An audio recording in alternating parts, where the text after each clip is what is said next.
નમસ્કાર વિદ્યાર્થી મિત્રો, સ્વાગત છે તમારું યુટ્યુબ ચેનલમાં। ધોરણ 9 ની અંદર ગુજરાતી વિષયમાં પાઠ બીજો આવે છે ચોરી અને પ્રાયશ્ચિત। આ પાઠનો પ્રકાર છે આત્મકથા અંશ, જે પાઠ આપેલો છે ગાંધીજીએ। આ પાઠને લગતા જે કંઈ નાના મોટા દરેક પ્રશ્ન જવાબ છે, સાથે વ્યાકરણલક્ષી પ્રશ્ન જવાબ અને હેતુલક્ષી પ્રશ્નોત્તર પણ અહીંયા આપણે ચર્ચા કરશું, જે સ્વાધ્યાય પોથીના આપેલા છે એ। તો દરેક પ્રશ્નના જવાબો કઈ રીતે લખવા એની પણ તમને ખ્યાલ આવશે, કઈ રીતે આપણે આ પ્રશ્નોના જવાબો છે એ લખી શકીએ। મોટા પ્રશ્ન છે પણ પરીક્ષામાં ઘણી વખતે પૂછાઈ જતા હોય છે। તો વિડીયો અંત સુધી જોજો, વિડીયો ગમે તો લાઇક કરજો અને તમારા મિત્રોને પણ વિડીયો શેર કરજો। સાથે ચેનલમાં આવા ઘણા બધા વિડીયોઝ મુકાઈ પણ ગયા છે, એના માટે તમે વિડીયો સેક્શનની બાજુમાં પ્લેલિસ્ટ છે, પ્લેલિસ્ટમાં નીચે જશો ત્યાં તમને સ્ટાન્ડર્ડ 9નું સ્વાધ્યાય પોથીનું પ્લેલિસ્ટ જોવા મળશે। એમની અંદર બીજા ઘણા બધા વિડીયોઝ છે સ્વાધ્યાય પોથીના। વિષયવાસ જોવા હોય અલગ અલગ બીજા સ્વાધ્યાયને લગતા ને હેતુલક્ષી પ્રશ્નોત્તરને બધાય, તો એના માટેનો અલગ પ્લેલિસ્ટ છે સ્ટાન્ડર્ડ 9ના જુદા જુદા વિષયના લગતા, બરાબર। એ વિષયના લગતા પ્લેલિસ્ટમાં જુદા જુદા વિડીયોઝ છે એ પણ જોઈ લેજો, અને જોયા હોય તો જેમાં સ્વાધ્યાયના લગતા મોસ્ટ ટાઈમ પ્રશ્ન જવાબ છે એ પણ પૂછાતા હોય છે, તો એ વિડીયો તમને પ્લેલિસ્ટમાં જ જોવા મળશે, એટલે એ પણ જોઈ લેજો, બરાબર। અહીંયા જોઈએ હવે પ્રશ્નોત્તરની વાત કરીએ છીએ। પહેલાં મોટા પ્રશ્ન આવશે। પ્રશ્ન પહેલો છે, નીચેના પ્રશ્નના સવિસ્તાર ઉત્તર લખો। જેમાં પહેલો પ્રશ્ન આપ્યો છે, ચોરી અને પ્રાયશ્ચિત પાઠને આધારે ગાંધીજીના ગુણોનું વર્ણન કરો। તેમનો જવાબ આવશે, ચોરી અને પ્રાયશ્ચિત પાઠમાં ગાંધીજીનો સૌથી મોટો ગુણ એમની નિર્ભીકતા અને પ્રામાણિકતા છે।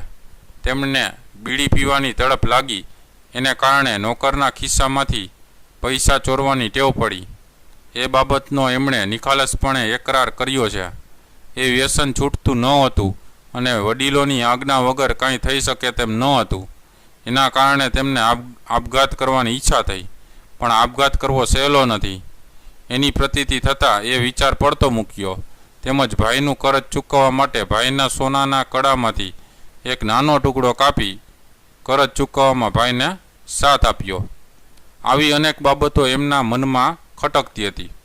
એ માટે જોખમ ખેડીને પિતાજી પાસે દોષ કબૂલ કરવાનો ગાંધીજીએ નિર્ણય લીધો। એ એમની પ્રાયશ્ચિત કરવાની ઈચ્છા દર્શાવે છે। ત્યાર પછી બીજો પ્રશ્ન છે, ગાંધીજીના અંતરમાં થતા મનોમંથનનું વર્ણન કરો। તેમનો જવાબ છે કે ગાંધીજીને સૌપ્રથમ બીડી પીવાની તીવ્ર ઈચ્છા થઈ। એ પૂરી ન થતાં ચોરી કરી અને અંતે આપઘાત કરવાનું મન થયું। આ ત્રણ ઘટના બન્યા પછી તેમના અંતરમાં વિચારોનું મંથન શરૂ થાય છે। આપઘાત કરવા માટે ઝેર જોઈએ, ઝેર કોણ લાવી આપે? ઝેર ખાઈએ અને મૃત્યુ ન થાય તો મરીને શો લાભ? આવા પ્રશ્નો એમના મનને ઘેરી વળે છે।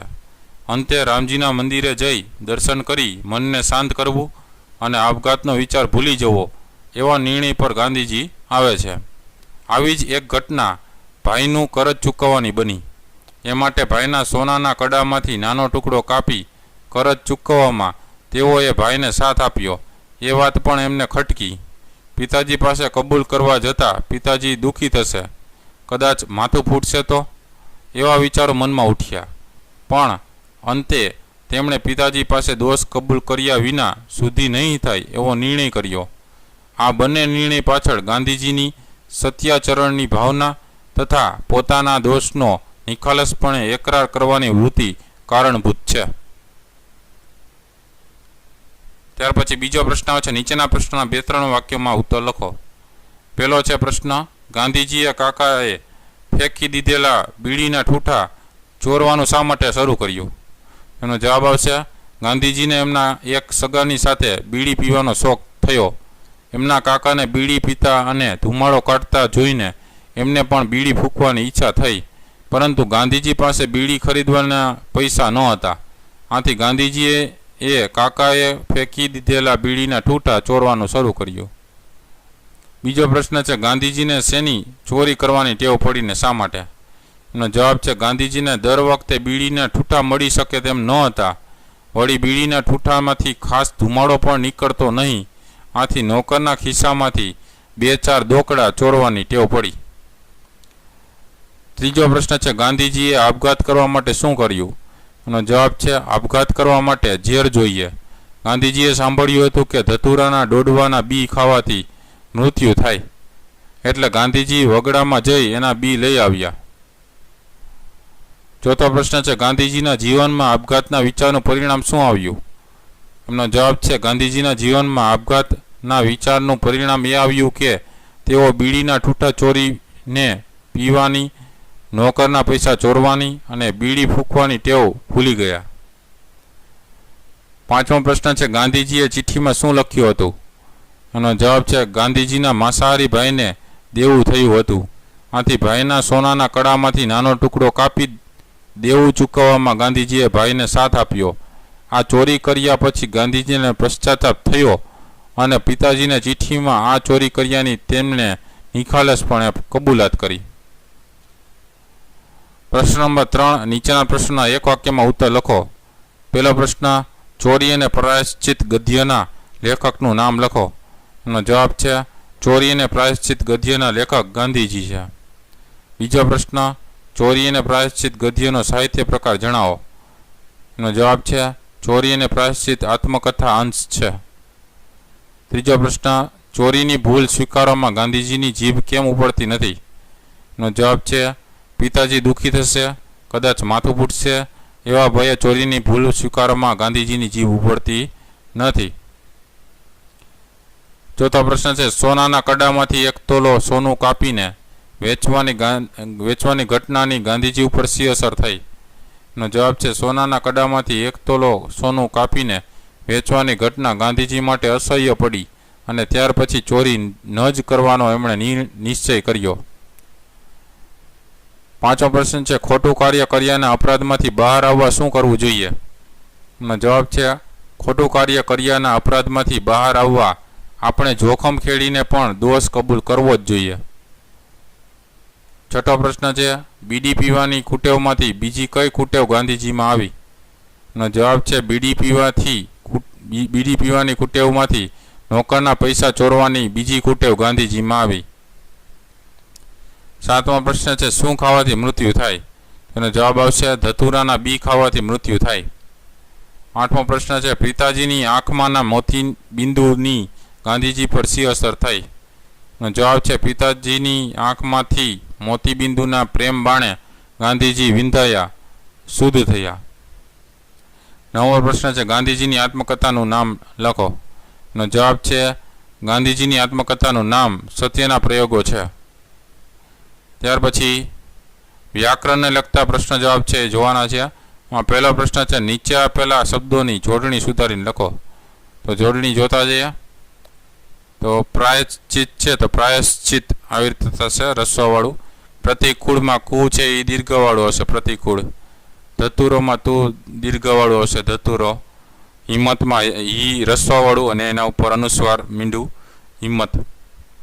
ચિઠ્ઠીમાં ચી રસ્વાવાળું અને ઠી દીર્ઘવાળુંમાં ઠી 2 વાર ચિઠ્ઠી, ઠ 2 વાર આવશે એમાં. નિખાલસમાં ની રસ્વાવાળું નિખાલસ અને સસલાનો. બીજો પ્રશ્ન નીચે આપેલા શબ્દોના ધ્વનિ છૂટા પાડો. તો ધ્વનિ પ્રમાણે જે આખો શબ્દ છે છૂટો પાડવાનો. જેમ કે પ્રાયશ્ચિત આવ્યું છે તો પ ખોડો વત્તા ર ખોડો વત્તા આ વત્તા ય ખોડો વત્તા અ ખોડો વત્તા સ ખોડો વત્તા ચ ખોડો વત્તા ઈ વત્તા ત ખોડો વત્તા ત ખોડો વત્તા આ. પછી બીજો આવ્યું છે ગંદી. ગંદીમાં ગ ખોડો વત્તા વત્તા દ ખોડો વત્તા ઈ. ત્રીજું છે જબરદસ્ત. તો જ ખોડો વત્તા વત્તા બ ખોડો વત્તા વત્તા ર ખોડો વત્તા વત્તા દ ખોડો વત્તા વત્તા સ ખોડો વત્તા ત ખોડો વત્તા આ. ચોથું આપ્યું ભવિષ્ય. તો ભ ખોડો વત્તા આ વત્તા વ ખોડો વત્તા ઈ વત્તા સ ખોડો વત્તા ય ખોડો વત્તા આ. પ્રશ્ન ત્રીજો છે નીચેના વાક્યમાં રેખાંકિત સંજ્ઞાના પ્રકાર જણાવો. તો પેલો એ પૂછે ઝેર ખાવાની હિંમત ન ચાલે. તો એ કયો થશે? હિંમત. હિંમત કઈ સંજ્ઞા થશે? ભાવવાચક સંજ્ઞા. બીજો એ કેદારજીને મંદિરે દીપમાળામાં ઘી ચડાવ્યું. તો ઘી શું થશે? દ્રવ્યવાચક સંજ્ઞા. ત્રીજું છે રામજીને મંદિર જઈ દર્શન કરી શાંત થઈ જવું.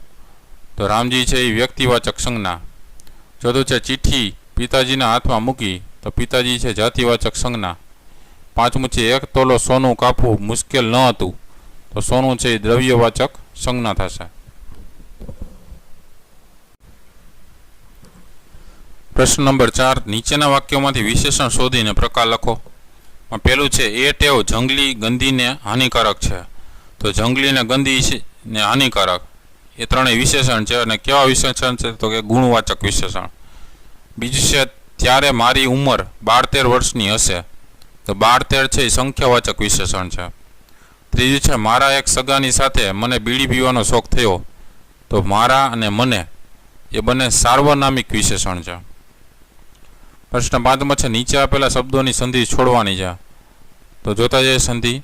પરાધીનમાં પર પ્લસ આધીન, માંસાહારમાં માંસ પ્લસ આહાર, પછી નિશ પ્લસ ભયનું નિર્ભય, અને પરી પ્લસ નામનું પરિણામ. હવે છઠ્ઠો પ્રશ્ન નીચેના શબ્દોના સાચા સમાનાર્થી શબ્દ લખવાના છે. તો પ્રાયશ્ચિતનું થશે પસ્તાવો, ચાકરનું થશે સેવક, પરાધીનતાનું થશે પરવસતા, દોષનું થશે અપરાધ, કરજનું થશે દેવું, સ્મરણનું થશે સ્મૃતિ, આપઘાતનું થશે આત્મહત્યા. 7મો પ્રશ્ન છે નીચે આપેલા શબ્દોને ધાતુ પ્રત્યે લગાવી નવો શબ્દ બનાવવાનો. પેલું છે ગુંગળાવું ને આમણ પ્રત્યે લગાવી નવો શબ્દ બનાવો. એમાં આવશે ગુંગળામણ. બીજું છે સમજવું ને આવટ પ્રત્યે લગાવીને નવો શબ્દ બનાવો. તો સમજાવટ. 8મો પ્રશ્ન નીચેના વાક્યમાંથી સર્વનામ શોધો. પેલું છે પણ એને સંઘરવી ક્યાં એ અમારા માટે સવાલ થઈ પડ્યો. તો એને, ક્યાં, એ ને અમારા એ ચારેય સર્વનામ. પછી બીજું છે મેં ધ્રુજતે હાથે આ ચિઠ્ઠી તેમના હાથમાં મૂકી. તો એમાં મેં, આ ને તેમના એ ત્રણેય સર્વનામ થશે. 9મો પ્રશ્ન છે નીચેના રૂઢિપ્રયોગના સાચા અર્થ શોધીને લખો. પેલું છે પરાધીનતા ભોગવવી. એટલે જવાબમાં આવશે લાચારી સહેવી, અ ઓપ્શન. બીજું જીભ ન ઉપડવી. તેનો જવાબ આવશે બોલવાની હિંમત ન થવી, બ ઓપ્શન. ત્રીજું છે રામબાણ વાગવા. તેનો જવાબ આવશે અનુભવની ઘેરી અસર થવી, બ ઓપ્શન. ચોથું છે જોખમ ખેડવું. તેના જવાબમાં ક ઓપ્શન આવશે સાહસ કરવું. પ્રશ્ન 10મો છે શબ્દ સમૂહ માટે એક શબ્દ આપો. એનો જવાબ જોઈએ. 1 રૂપિયાના 100મા ભાગનો તાંબાનો એક સિક્કો એટલે કહેવાય દોકડો. 11મો પ્રશ્ન છે સમાસ ઓળખાવો. તો બધા સમાસના જવાબો જોતા જઈએ. દીપમાળ તો તત્પુરુષ સમાસ, હાનિકારક ઉપપદ સમાસ, આગાડી એટલે મધ્યમ પદ લોપી સમાસ, 12-13 એટલે દ્વંદ્વ સમાસ, માંસાહારી એટલે ઉપપદ સમાસ, ખાટલાવશ એટલે તત્પુરુષ સમાસ, મોતીબિંદુ એટલે કર્મધાર્ય સમાસ, પ્રેમબાણ એટલે કર્મધાર્ય સમાસ, રામબાણ એટલે કર્મધાર્ય સમાસ, મહાપ્રેમ એટલે કર્મધાર્ય સમાસ. પ્રશ્ન 12મો છે નીચેના આપેલા તળપદા શબ્દોના શિષ્ટરૂપ આપવાના છે. તો દોકડો એટલે થશે જૂના ચલણ અનુસાર 1 પૈસો. પછી વેડા એટલે થશે વખત કે સમય. પછી નીચે આપેલા શબ્દોના વિરોધી શબ્દ જોવાના છે. તેમાં સ્વાધીનતાનો વિરોધી થાય પરાધીનતા, આજ્ઞાનું અવજ્ઞા, ઝેરનું અમૃત, સંધ્યાનું ઉષા, હાનિનું લાભ, સ્મરણનું વિસ્મરણ, શુદ્ધિનું અશુદ્ધિ, ફાયદોનું ગેરફાયદો, ઈચ્છાનું અનિચ્છા, સંતોષનો અસંતોષ. 14મો પ્રશ્ન છે નીચે આપેલા શબ્દોના લિંગ ઓળખાવાના છે. તો ચોરી છે સ્ત્રીલિંગ, પ્રાયશ્ચિત નપુંસકલિંગ, છોડ પુલિંગ, મંદિર નપુંસકલિંગ, દીપમાળા સ્ત્રીલિંગ, પરિણામ નપુંસકલિંગ, આગગાડી સ્ત્રીલિંગ, સોનું નપુંસકલિંગ. પ્રશ્ન 5મો છે માગ્યા મુજબ વાક્ય બનાવો. પેલું છે ઝેર કોણ આપે, કર્મણી વાક્ય બનાવો. તેનો જવાબ થશે ઝેર કોનાથી અપાય, પ્રશ્નાર્થ ચિહ્ન. બીજું છે હું રડ્યો, ભાવે વાક્ય બનાવો. તેનો જવાબ થશે મારાથી રડાયું. 16મો પ્રશ્ન છે વાક્ય રૂપાંતર કરો. એમાં પેલું છે મરીને 100 લાભ, નિષેધ વાક્ય બનાવો. તેનો જવાબ શું થશે મરીને કોઈ લાભ નથી. બીજો છે પ્રશ્ન આપઘાત કરવો સહેલો નથી, વિધિ વાક્ય બનાવો. તેનો જવાબ થશે આપઘાત કરવો અઘરો છે. પ્રશ્ન 17મો છે નીચેના વાક્યોના અલંકાર ઓળખાવાના છે.